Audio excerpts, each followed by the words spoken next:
Hey everyone, welcome to the Do the Thing podcast. This is your host, Stacey Lauren. Okay, guys, well, this feels like a full circle kind of moment. It's so interesting. The person that helped me even start this Do the Thing podcast is here with me today, which is really kind of serendipitous. And I didn't even think about this until this morning as I'm getting ready for the interview, because I'm about to start the Do the Thing Start a Podcast Challenge April 17th. And this wasn't even on purpose. I really wanted to have talked to her because she's a book strategist. She was the one that initially got me to start getting interviews for Do the Thing because I was blocked in how I was thinking in my story. And she thought it would help me not only open up my story, but then also hear stories of other people and how they do the thing. And we have a full episode on that. Episode 8, if you want to hear her full story and us talking about it. But pretty much she is the one that lit the fire for this whole thing. And so how cool is it? I get to have her come back on. So we met up recently and she's talking to me about this really new cool thing that she's doing. And I've been wanting to explore that with her a little. There's some that she can tell and some that she can't. So we'll kind of get into what we can for this call. But then the other big thing I wanted to talk to her about was how to actually have a podcast be a way to write a book, because I had just finished the Start a Book Challenge in my community. And I'm about to start a podcast challenge. And I think some people in the community are like, well, I don't want to start a podcast. I want to still write my book. And I'm like, you guys, this is how you can write your book. And so anyway, I really wanted to talk to her about that because she was the one that opened my mind up to even doing this in the first place. So I thought if anyone can help you guys learn how to do this, it's Sandi Masori. And so I am welcoming Sandi Masori to the show. Hey, Sandi. Hey, thank you so much for having me. I'm so excited to be here, and you're right. It is kind of full circle, and it has been amazing to watch your journey and how far you have taken this. Thank you. This is your like 150th podcast now or something? It's crazy. And it's so weird how it starts. It started with the book, right? This idea that I had, and then it sort of turned in. I put the book on pause for a while. And then it turned because the podcast was just so much fun for me that I couldn't even, and now I'm getting back to the book, but it was just such a fire on its own. And you lit the match pretty much because I didn't even think about doing these interviews until we talked. Yeah. And you have become such an incredible interviewer. I mean, I know you had that experience from your staffing days, so it was already in you, but I just remember how nervous you were with the first one. And how we talked about the questions that you were going to ask, and even me telling you to look at your lighting and your background, and now look at you. You are an absolute superstar. I'm just blown away. You know, it's funny that you say that because I was so nervous, and it wasn't until, and actually you were the one that referred Anastasia to me, who is the one, for anyone listening that hasn't listened to her episode, she had escaped from Ukraine and ended up helping 130 women while the war was going on to help them get shelter and jobs. And that was the interview that everything shifted for me, because when I got to hear her story, and I'm getting chills just talking about this, because when I got to hear her story and how she was able to use her skills from her business is customer service transformation, where she helps businesses literally transform their companies. She was able to use that experience when the war happened. And then that's how she was able to build the community and help these women get out of hard times. And that's when I'm like, wait a minute, I have that experience too from staffing. And then I was able to kind of tap into what my gifts were with the staffing. And it wasn't until, and I think she was episode number 10, it wasn't until that interview when the shift happened. But you're right, those first 10 interviews, I was so nervous. And then took me from the time he told me to start interviewing people to the time that I started. I mean, there was 6 months lag time because I just was not able to get going. And now look at you. I mean, I'm blown away. I'm really blown away. Thank you. Well, I'd love to have you talk to the people that, and again, I'm sure you guys, there's other people listening that aren't in the community that didn't just finish the Start a Book Challenge. So you are going to get a lot out of this interview as well. So please still listen, because it's not just going to be for the people that just finished. But I definitely want to speak specifically to the people that did just finish the Start a Book Challenge and that are saying, hey, Stacey, I want to finish this book. I don't have time to start a podcast. What do we want to say to those people, and how can we help them actually explore this idea more, or at least show up to the Facebook Live so they can see if it's for them? Yeah. So, I mean, I think that probably the two easiest ways to write your book are either by doing questions and answers or by interviews, right? The easiest way to gather your content, right? Questions and answers, especially if you're doing like a business authority kind of book that is really speaking about your expertise, you're establishing you as a leader in your field, then a great way to do it is just by writing out the most frequently asked questions and the questions you wish people would ask you. But maybe your book is on a topic that's a little bit bigger than that, and you need more than just your expertise. And actually, I myself am writing currently my 8th book, and I'm using this method. And I mean, I'm not putting it on a podcast. These interviews will eventually go on my YouTube channel, but it's the same idea, right? We're doing an interview via Zoom, and the contents of those interviews are going to become the content of the book. So basically, I'll just kind of take it from my personal story instead of using the broad general views. I'll tell what I'm doing right now and why I'm doing it. So I am, and you kind of alluded to it, I am in the process of chasing down my childhood dream since I was 7 years old, right? Since I was 7 years old, I wanted to be on camera. And it was from 7 years old, the first little play that I did in Brownies in 3rd grade, through my first year of college, I was in acting, and that was my thing. And then my first year in college, I dropped out because I didn't believe in myself and ended up getting a degree in Middle Eastern Studies, which I don't know what I was thinking. But anyways, I digress. But the dream never left, just I still never believed in myself. And I tried to do it a couple of different ways. I mean, I have a YouTube channel that actually the YouTube channel started really before writing my first book, but we'll come back to this one. But it kind of started as a DIY balloon channel because at the time I had a balloon company. And so I had a little bit of an outlet, but it never was the big dream that I always harbored and wanted. Mm-hmm. And so this past year, I just turned 50. The dream has never left. And as I was thinking about this monumental birthday, and I'm like, I can't wait for somebody to make this happen. I can't keep hoping and praying that somehow I'm accidentally going to be discovered by somebody driving up into my cul-de-sac, getting lost and knocking on my door, right? It's not working for me in the romance department either. I don't know. Nobody's finding my door by accident. So anyways, I set about creating a show. And the show is a travel show based around crafts. As far as the specifics about the show, that's all I can say for now because we're in the process of trying to sell it. Please think warm, happy Netflix thoughts for me. But anyway, so I went to Africa, to Ghana, to create the pilot or the sizzle reel to try to sell it, right? So basically, I just kind of went all in, and it's a make or break thing. I'm either taking this thing all the way and winning an Emmy and doing it all, or I don't know, putting myself in a very precarious situation because I've really gone all in.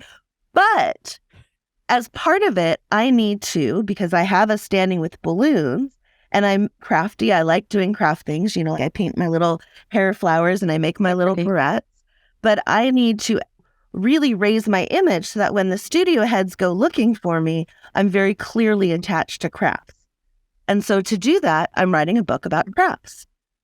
But I don't feel like I have enough to say about it on my own, right? I mean, although I like to do crafts, I could probably give a couple of recipes of crafts that I like to do, but I don't feel like it's going to be a good, solid book if it's only my voice. So what I'm doing is I'm going out into the craft community and basically just kind of put out an open call. Hey, all of my crafty friends, I would love to interview you for a book about the crafts that you do, right? And so here again, like I said, each of these interviews easily could be a podcast. It's the exact same format. I'm asking them questions. We're talking about the things that they make. We're looking at some pictures of their makes, talking about how they do it, why they do it, how they got started, all of these things. And then these interviews will be turned into the content of the book. So I don't know at this point. I'm only about 10 interviews in. I figure that You've done 10? 150. I've done 10, yeah. Oh my gosh. Yeah. And I figure that I probably need, I'm thinking about 3 pages per person. So 150 pages, 3 pages per person. I'm thinking I probably need about 25, 30 good interviews to tell these stories. So as I'm doing the interviews, the book is kind of taking shape, right? So rather than, for example, when I did this book, I went from the questions and answers into the content. I kind of had an idea of the content before. Can you say the name of the book for the people listening? Yeah. Okay. So this was my first book. We'll come back and talk about it. Okay. The Ultimate Guide to Inflating Your Trade Show Profits: How to Increase Branding Recognition, Visibility, Customer Loyalty, and Attract More Attention with Balloons. So I'll come back to this story in a minute and why I wrote this book and what it did for me. But basically, the distinction I'm trying to draw is that with that book, I kind of knew going into it what I wanted to say because I was talking to my clients, right? Yeah. And I was trying to give them information that would help them hire me, really. In the craft book, I don't know what my main point is yet. And so I'm figuring that out once I aggregate all these interviews, right? So I'm interviewing. I'm then transcribing these interviews. I'm then having somebody kind of go through those interviews and boil it down to the most important points, taking out the ums, the ahs, the stops, the starts, the irrelevant chitter chatter. And then I'll take all of those stories and that will become the book. My goal is to have it out by the end of the summer. So, oh my gosh. So that's how a podcast can write your book for you. Really. And it just reminds me of what you told me because you had only told me, Stacey, I just need you technically didn't tell me to start a podcast. You told me to get 10 interviews from people. And then I think I was the one that was like, well, if I'm going to be getting interviews, then I want to record it in case I want to use it as a podcast. But then what happened? Well, once I got started, it took me forever to get started. I think it was 6 months. And you were like, what is up with you? I don't think I said that. I thought it was more gentle, like, how can I support you? No, I think it was. Yeah, I think it was. And it was great. And so somehow, I don't even know, somehow I got started. I interviewed a friend and then it was on video. And at the time I could not do video. I kept judging myself on video and I just got really critical of myself. And so then I worked past that because then I just did it on audio. Now it's funny because I could do video now, but it took me actually not until recently that I was comfortable doing it. But anyway, once I did the 10 interviews, I couldn't stop because of the connection I was getting with the guest was just so powerful and so beyond the superficial that I just felt alive. To have something that you love so much and then to get to talk to another person. I could do this all day. And there are times, sometimes I have podcast interviews scheduled all day. Right now I have like 30 podcasts banked that I'm trying to figure out how am I going to get these out because I have guests that have been on that it's been months since they've been published. So I'm thinking of just doing it every day just to kind of get them out. But it's almost like it goes like wildfire. And then another thing I wanted to mention, because you're doing this too right now, I wanted to see if this is coming up for you, is as the guest is talking, and you got to see me when I was blocked and I could not remember any of my stories, these guests are helping me pull the story out of my brain because of the connection that I'm having with them, that actually the content is not just coming from the guests now, it's coming from me because that's when I'm feeling the most alive. Yeah. And it's one of the greatest things to overcome imposter syndrome, right? I mean, we all have that, especially if we're driven entrepreneurs. And I think it's just kind of goes with the territory. And so writing a book, doing a podcast, doing these kind of interviews, you are lent the status of the people that you're interviewed. You're given the status, right? Mm-hmm. You get to stand on their shoulders. So even if you're feeling, as I am with crafts, like, oh gosh, I just don't know that I have that much to say about it, right? I don't know that I can fill 150 pages with my own thoughts. Well, here, I mean, one of the women, and I am learning so much, right? One of the women that I interviewed during the pandemic made $20,000 selling wreaths on Amazon. Oh my God. Right? Never in a million years would I thought of that. So far, my little flowers, I just make them for myself or to give away. I haven't started selling them. And so that blew me away because even when I thought about selling things, as much as I sell books on Amazon and I'm in Amazon every day, it didn't occur to me to sell handmade goods, right? Yeah. So it's just the benefits that can get out of it and the things that will come up are going to be so far beyond what you think you were looking for in the beginning. I love that. And I wanted to just kind of rephrase what you said earlier about how you're approaching this, because you had come up with your own thoughts on crafts. So that's already initially something that you had done. Then you started interviewing people. How did you get your first interview before I summarize? How did you get your first interview? I just put it up in my Facebook. I said, hey, my crafty friends, I'm writing a book about crafts and I would love to interview you for it. And because I come out of the marketing and book world, I also put in that this is not a pay-to-play project, because there are a lot of people that are doing multi-author books and they're really, when they invite their friends, they're really looking for people to pay for their book. And that's not the case. I'm interviewing people for their expertise in the content and to highlight them and lift them up. And so that was it. I just put, I'm writing this book. I'd love to interview you about your craft story, and say yes. Yeah. Well, Yeah. people said yes. Then I also directly messaged people that I knew were crafty. I've also been asking each interview, hey, do you know somebody else? I love that. Because you're already talking to someone that loves the thing. So of course they're going to know other people that love the thing too. Right. And then, I'm also starting to go out into the community, right? If I go to a farmer's market, there's probably somebody there doing crafts. And so I might ask them, hey, can I interview you? Or for example, this is actually kind of a funny one, and I will give this restaurant manager huge credit. I went into a restaurant that had really bad parking, no parking, in fact. And I had meant to just order to go. My plan was not to be there very long. And so I parked in the driveway behind the employee cars. And I only planned to be there for 5 minutes. And I told the manager, I parked in the driveway behind the employee cars. I'm only going to be here for 5 minutes. He's like, no, you can't do that. And I'm like, but I just wanted to go order. And we just weren't communicating, right? And he basically told me, no, you got to move your car. And I was like, well, and I'm leaving. So I'm sitting in the driveway in my car trying to find another restaurant to go to. And he comes back out and sees me and whatever, basically he saves the situation, right? And I'm going to give him huge props because I was hot. I was angry. And he got me calmed down and back into the restaurant, right? But anyway, somewhere along the course of that, we started talking, and turns out that he knits.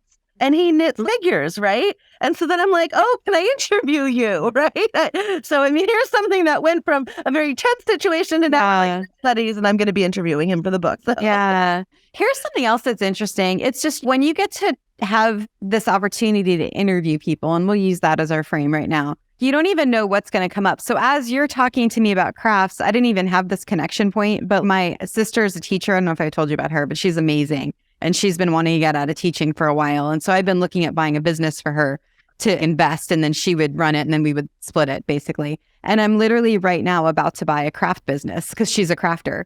Oh, and I'm gosh. like, well, and it's I need an interviewer. Yeah, it's a subscription craft box business. And I'm not sure how we're at the LOI phase. So we'll see what happens. But yeah, oh my God, that would be so cool if you interviewed my sister. But this is an example. This is exactly what happens. You don't know these connection points. Because I've been talking to Sandi about her new venture for a while, and this literally is happening. But until I speak it out loud, we have this connection. I'm all of a sudden able to think about it. It's just interesting. Kind of like that guy at the restaurant.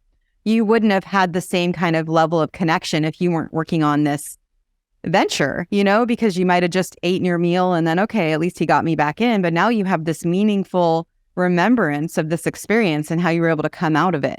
Right. Exactly.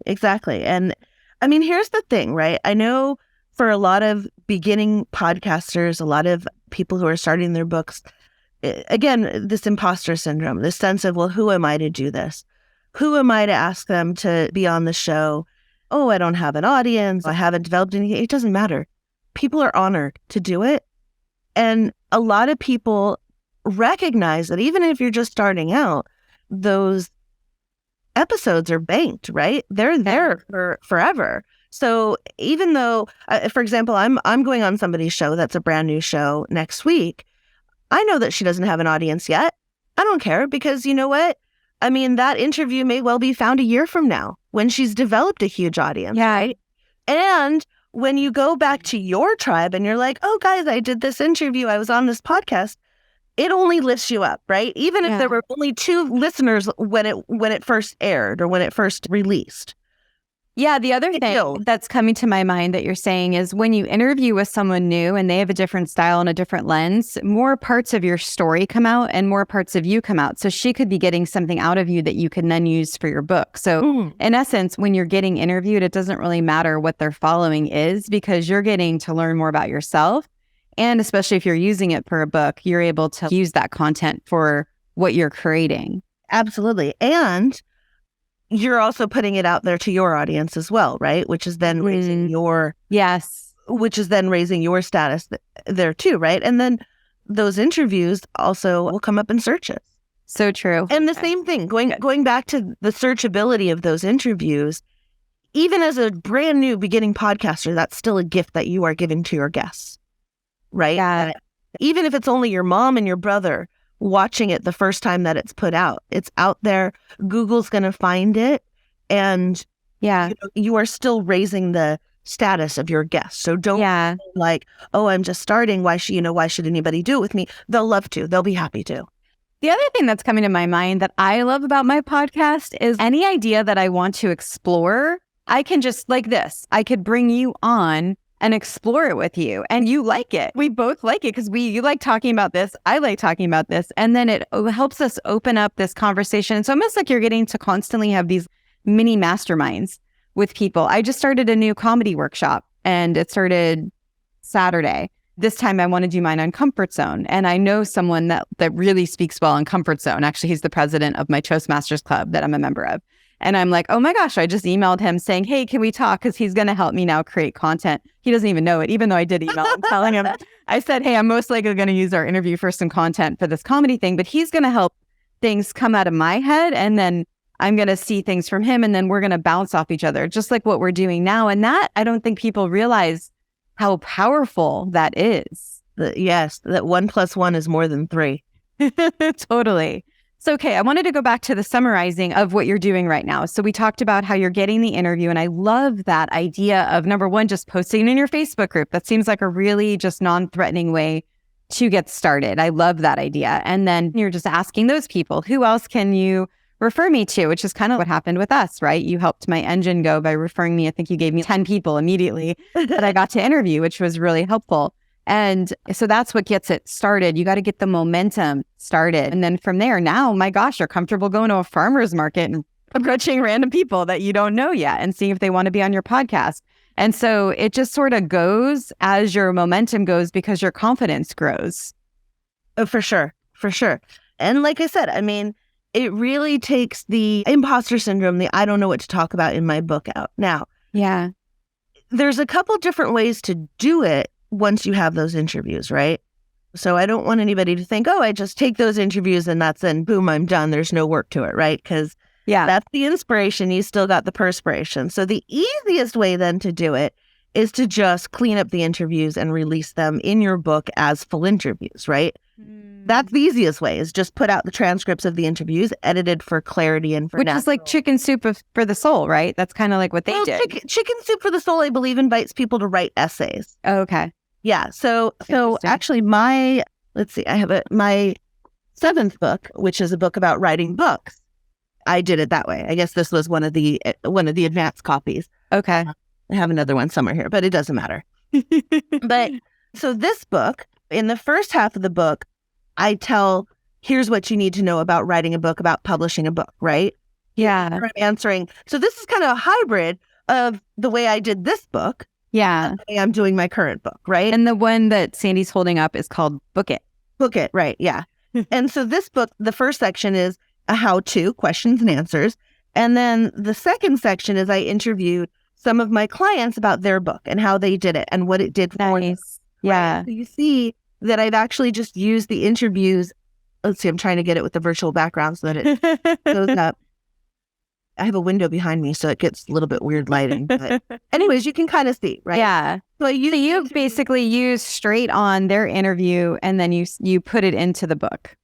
Exactly. I mean, I cleaned it up. I had it edited. I took out the ums and ahs. I made sure that where subjects were changed, that we kept the topic and kept it streamlined. I made sure that they look good, that they didn't look like they were misspeaking or things like that, right? Yeah. So there was still a lot of editing work to it, but I wasn't taking those interviews and boiling them down into the summary of it, which is more likely what I'm doing with the craft book, right? Yeah. Boil it down. So back to this book, right? So I want to talk about, just for a second, I know this is really about podcasting more than the book, but why a book at all, right? Yeah. No, it's about both. I think this is great. Yeah.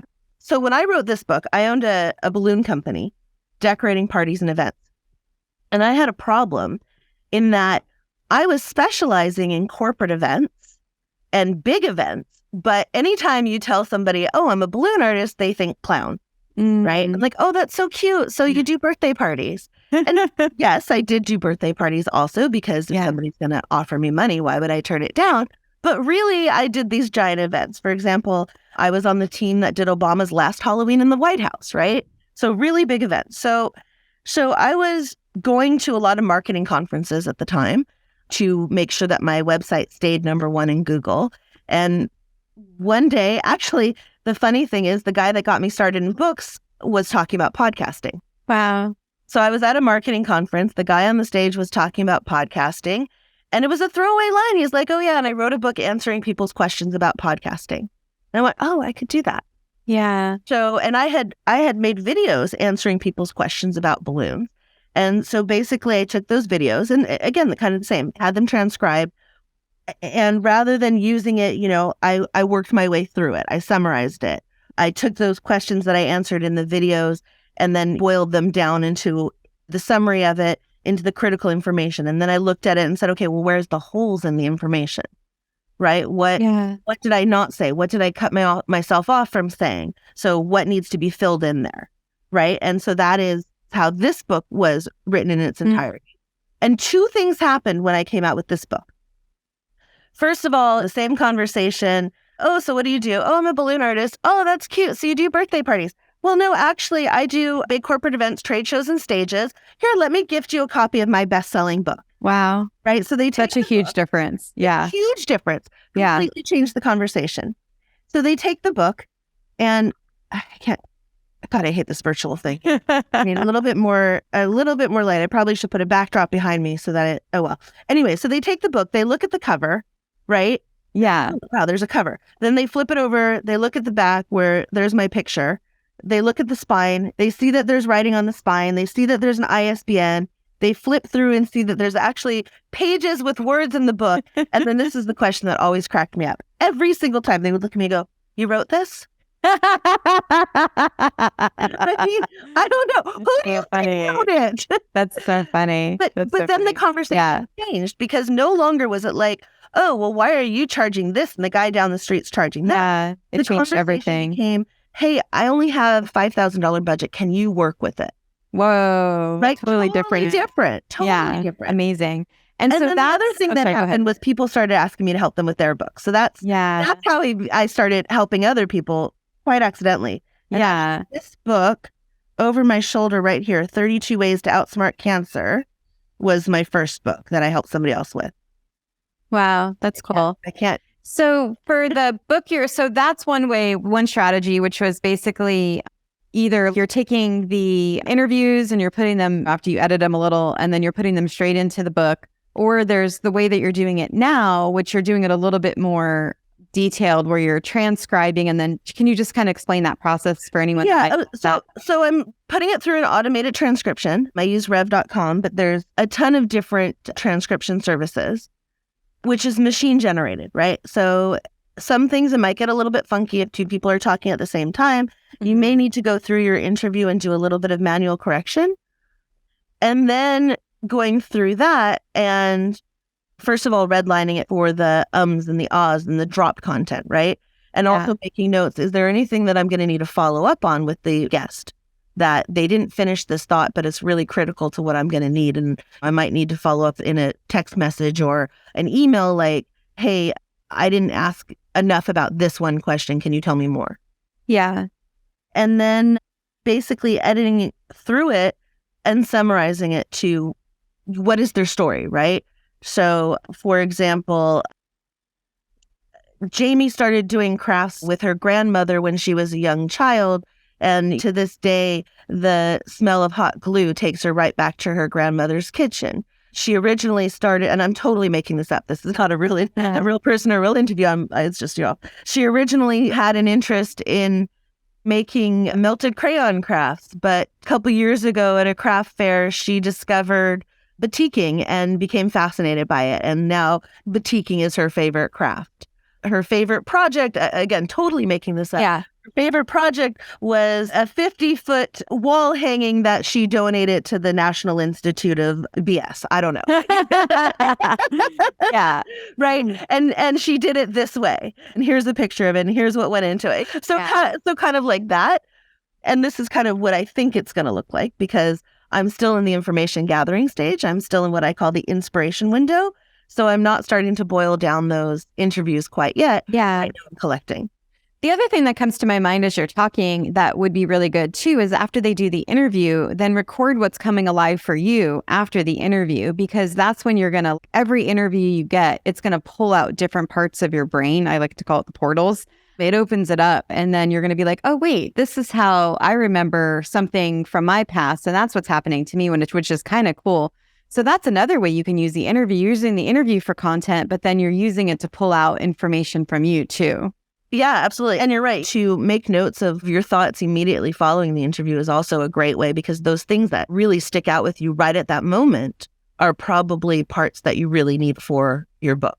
Yeah. And something I wanted to mention for you, and I'm sure I'll be bugging you about this at some point, but all these videos you're doing at any point, even a year from now, it's kind of cool because you have the video. You can always just upload it into a podcast.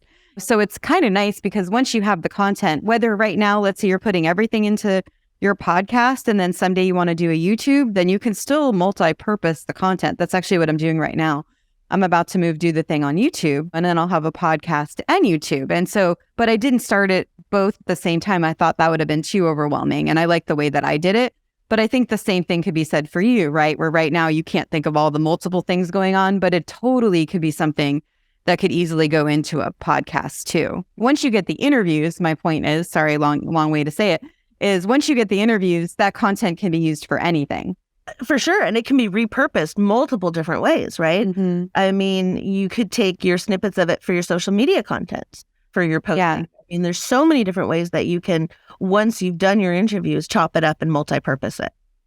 Now I'd love to just talk to the people that are in the community. So I have two communities. I have the new one that I'm just starting, which is the Start a Podcast Challenge. And oh my gosh, Sandi, there's almost 1,000 people in there that are going to do this challenge. Congratulations. Yeah, thanks. It's really cool. And then I have the other community, which has been the singles community that I've been running for, I think, about 8 months now. And that one has 1,500 people in there. And it's been really exciting to see their growth. And it's really great. I just did an interview with someone in the community the other day who... She's funny. She's like, I joined today and now I'm starting a podcast. I have no idea how this even happened. It's because you don't even realize the growth that you're having until you look back and you're like, oh my gosh, what happened to me? And so what a lot of the people in there, the books that they want to write, it's a healing kind of thing. And so they're doing it more. And I've just lost my identity and I'm reclaiming my life, which kind of is what Do the Thing was for me in a way. And so but they're kind of going through that. One of them I love. Oh my gosh, she heard my episode with Dr. Nancy De Andrade on people pleasing. It was such a good episode. And that inspired her. She wants her book and podcast to be on people pleasing. So that's an example. So she's going to bring up all the times in her life when she did it, maybe interview people on it. But that's an example. So just wondering for people that are in that situation, maybe if you could provide any kind of inspiration for them, because obviously that's more scary. They don't have a business. They haven't been really doing this kind of stuff. They're professionals and doing really, amazing jobs and such amazing things, but just haven't expanded the comfort zone to this level yet. So just wondering what your thoughts are for them. Yeah. Well, there too, I think interviewing others can really show both you and them you're not alone, right? And listening to their journeys and how they got through it. And here's the thing, right? If you're thinking like, oh my God, to do a podcast for the rest of my life on this topic is so much, so big, maybe just do a summit. You know what? Maybe just interview 20 people and just call it that, right? Mm-hmm. And you can continue it later, invite more people if you're finding, like you did, Stacey, that you're just loving it and getting into it. But if not, if you find, oh, look, I got the content that I need, I've gotten myself out of this stuck place that I was in by the power of community, by the power of hearing other people's stories, by the power of healing together and everything like that. Yeah. And I don't need to, now I want to move on to a different topic. I don't want to talk anymore about getting past this trauma. Now I want to talk about second chances. Now I want to talk about second chapter or whatever.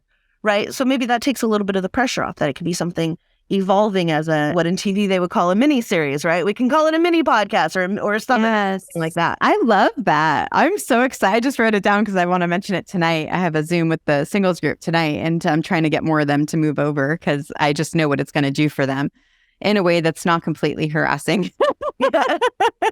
Because I can be really annoying when I believe in something. But anyway, yeah, I love that summit idea. That's such a cool way to put it. Well, I'd love to hear if you have any other thoughts on this topic as we kind of close out, if there's anything that's coming to your mind that could really help people or something that's really helped you be able to really expand outside yourself, because you're doing it now. I mean, I don't know if you want to talk at all about what you're doing with TEDx right now, because that's really cool. I can imagine that had to be a comfort zone stretch, and now maybe that even helped you do what you're doing now, you know? Well, okay, so I'm on the TEDx San Diego committee as a volunteer. I don't think that was really a stretch. I mean, a Facebook friend of mine is the curator, and she put out a call for volunteers, and I've really wanted to do things with TEDx, but didn't feel that I was ready to do my own TED Talk. So I thought this would be a good way for me to be involved and to learn about it. But I think really where I'm going way out of my comfort zone is with this show. And I'm going so far out of my comfort zone. Oh my God. What's helping you move with that? What's been the thing that's really helped you? I mean, you went to Ghana. Yeah. So I think the smartest thing that I did with the show is that I sought outside help. So I found a producer that I didn't know what kind of producer he was. I just knew that he was a producer. We had met in a different group altogether. And I reached out to him and basically said, hey, can I hire you for 2 hours? Someday I might write a book called The 2-Hour Mentor, because I've done this several times in my life where there's a piece of information that I need, or I'm trying to figure out how to do something, and I'll go find somebody that is an expert in it and ask them if I can hire them for 2 hours to interview them. Again, we come back to interviews. It all comes back to for them to help me with wherever I might be stuck. And so I started hiring him by the hour as a consultant for hire, work for hire, consulting producer. And basically we would meet, and each week he would kind of give me the next thing I should do. And I love that. An accountability way too, really held you accountable. Very much. And without that, it wouldn't be what it is now. I mean, right now I've got an amazing, amazing sizzle reel, got some great footage, and next we're going to start knocking on doors trying to sell it. So I think everything. You're not sure of something, go interview someone, right? Yeah. Well, you're reminding me of even that mentor idea. I do that all the time. If I want to learn about something, I'm bringing on an expert. I don't have to pay them because they're getting to share their company. That's right, because you're doing it on the podcast. Right. So they're getting to talk about their brand. They like doing it. And so I'm helping them open up new things. And so it's a great way to really learn and grow, is to interview them, like you said. Yeah. And actually, he and I eventually will be doing a how to make a TV show class. So cool. Of course. Yeah. Well, I'd love to hear what would be your number one piece of advice for the listeners on doing the thing. And we could say it anything related to the book, the podcast, or even just going after the scary thing that you're doing right now. Well, it's the same piece of advice for all of them, actually. And that is that I know that you're sitting there thinking, I'm not good enough. I'm not this enough. I'm not expert enough. I'm not whatever enough. I don't have an audience enough. It's all in your head. It's not true. And the people that you want to interview and the people that are going to listen to you are not having the same feelings about you. Just by virtue of you doing the thing and taking that first step, you have already lifted your status to the point that you are qualified to do it. So I know that getting out of your own way is the absolute biggest hurdle, but give yourself a little bit of grace and just do it. I mean, just take that first step and you'll see that it will get infinitely easier, and that the benefits that you're going to get from it are going to be way beyond what you were even looking for. Yeah, that is so good. And it's so true. By people seeing you doing the thing, that's your expertise. They see it. So it's not even like you need to sell it because it's already happening. And it's along the lines of something that you love, then that shows abundantly. Right. And the more of those thoughts. And the community that you're making in that. Oh, right. Your interviews. I mean, how many of the people have you interviewed have become friends of yours now? Yeah, totally. Yeah, it's so true. And it's actually helping me even connect more to my community members. I just posted one today and I'm just like, it's because that's my third podcast interview with her. I'm really getting to know my community through having this means of the podcast. And then it's cool because it's recorded. So they are able to see their growth through each interview. It's drastic changes that I'm able to visually see now. Yeah, exactly. Can I make an offer to your community? Yeah, sure. Yeah, do it. So if any of the people in your community are looking for help with their book, with self-publishing their book, with driving it to bestseller, any of that, I have an amazing deal. Just connect with me and let me know that you're part of Stacy's tribe. And I have a significant discount for you. Yay. How do they connect with you? Okay, so you can reach out to me 2 ways. My website is www.expertbook4u.com. I don't know why it's only one book and not multiple. That was a mistake when I got the website, but there we go. So it's expertbook4u.com, Expert Book for You. You can reach me through there on every single social media, everywhere, and even my Gmail. It's my first name and my last name, Sandi Masori.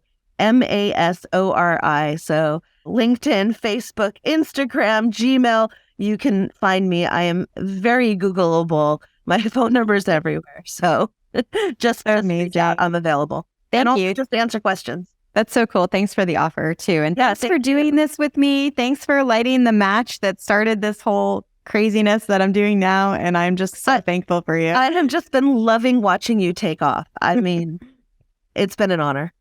Thank you. And for the listeners, do the thing. Don't wait for opportunity. Create it. That's right. As Ice-T once said at an event that I saw him at, nobody else is waking up in the morning with your dream. So you got to get up out of bed and take the step to make it happen.